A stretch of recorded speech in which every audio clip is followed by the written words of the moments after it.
की इलेक्शन लागल्या आणि मी पक्ष का काढला।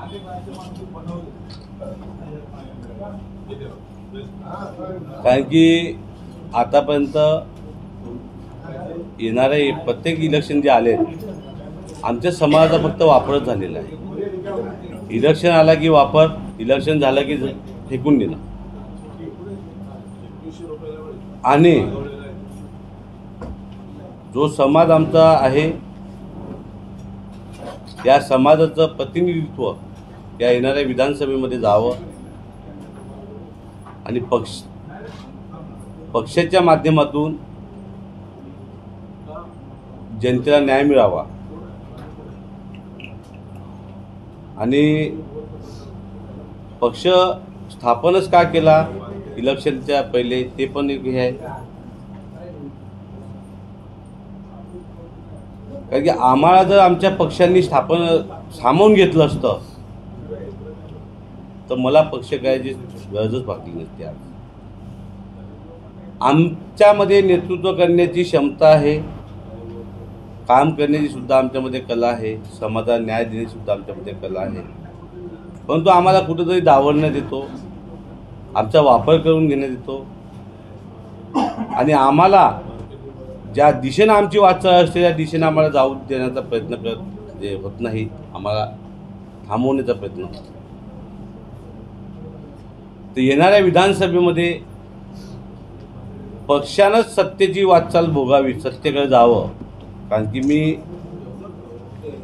याच्यापूर्वी जाहीर केलं आता ठराविकपूर्वी की सत्तेशिवाय काही होऊ शकत नाही। सत्ता असेल तर विकास होऊ शकतो, सत्ता नसेल तर काही नाही। त्याच्याआधी आम्हाला सत्तेत पोहोचायचं आहे, आम्हाला आमच्या समाजाचं प्रतिनिधित्व करायचं आहे, आम्हाला समाजाला न्याय द्यायचा आहे आणि बाबासाहेबांना सांगितलेलं आहे की सत्ता हातात घ्या, त्या सत्ते दिशेने तुम्ही पोहोचले पाहिजे। आमचा हा उद्देश आहे की इलेक्शनच्या पहिलेच आम्ही पक्ष स्थापन केला आणि इलेक्शनमध्ये आम्ही आमचं ताकद दाखवली। जास्तीत जास्त उमेदवार उभेच होणार आहेत कारण की दुःखी लोक खूप आहेत आमच्यामध्ये आणि जे लोक दुःखी आहेत ते आता आमच्यासोबत सर्व लोक जुळलेले आहेत। समाजाच्या समोर आम्ही जाणार आहोत की जो समाजा होत असलेला अन्याय, आज बघा तुम्ही महिलांवर बलात्कार होत आहे। सर्वात मुद्दा तर माझा हा की महिलांवर अन्याय जास्त होत आहे, बरोबर। शिक्षणाचा मुद्दा सेकंड महत्त्वाचा आहे, बेरोजगारीचा मुद्दा आमचा महत्त्वाचा आहे, शेतकऱ्यांचा मुद्दा महत्त्वाचा आहे। हे जे मुद्दे आहेत हे आम्ही घेऊन समाजामध्ये जाणार आहोत कारण की महिलांवर अन्याय होतील नाही अशी आमची सत्ता आम्ही व्यवस्था करणार आहोत। महिलांना प्रोटेक्शन देण्यात येतील कारण की आतापर्यंत कोणत्याही सरकारने महिलांना प्रोटेक्शन दिलेलं नाही आहे। तुम्ही बघा, कायदा बनवला, महिलांच्या फेवरचा कायदा बनवला, पण तो फक्त कागदावरच कायदा आहे, त्या कायद्याचं इम्प्लिमेंट नाही समाजामध्ये। आज जरी पोलीस स्टेशनला कोणी महिला जर अन्याय झाला तर महिला जात असेल तिचा FIR दाखल करून घेत नाही। जे मुलांना शिक्षण पाहिजे ते शिक्षण सुद्धा मिळत नाही, एक ग्रेडचं शिक्षण द्यायला पाहिजे सरकारने, ते सुद्धा सरकार देत नाही। शेतकरी आत्महत्या करतात, का शेतकरी आत्महत्या करतात याच्यावर संशोधन केलं कोणत्या गव्हर्नमेंटने नाही केलं आतापर्यंत। शेतकरी आत्महत्याच का करतोय?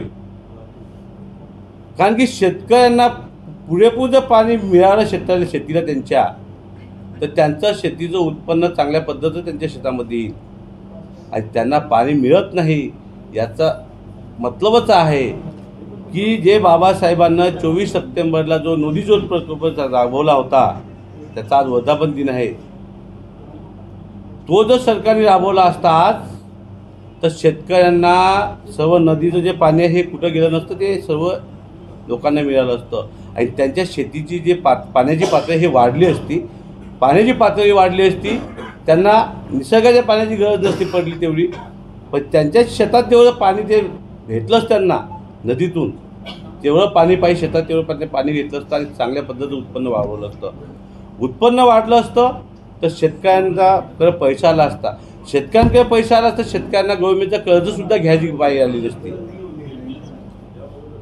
आज शेतकरी आत्महत्या करतात त्या कारणामुळे करत आहे आणि बेरोजगाराचा प्रश्न आहे। शेतकऱ्याचं उत्पन्न वाढलं असतं तर कंपन्यामध्ये माल गेला असता त्यांचा, कंपन्यामध्ये माल गेला असता, कंपन्याचा स्थापन झाल्या असत्या, उद्योगधंदे वाढले असते. उद्योगधंदे वाढले असते तर बेरोजगारांना रोजगार मिळाला असता. रोजगार मिळाला असता. शेतीला इलेक्ट्रिक भेटली असती. आपल्या शेतकऱ्यांना इलेक्ट्रिक भेटली असती. आज पाण्यापासून पाणी फ्रीज भेटतो ना आम्हाला. पाणी विकत भेटतो आपल्याला नाही मिळत. पाणी हे फ्री भेटतो तरी आम्हाला पाणी विकत घ्यावा लागतो. आमच्या आई बहिणीला पाण्यासाठी वन फिरावं लागतो. हांडे घेऊन त्याला पाणी मिळत नाही. हे दुर्दैवी गोष्ट आहे आमच्यासाठी आज. हा ऑल इंडिया दलित बहुजन क्रांती सेना आहे.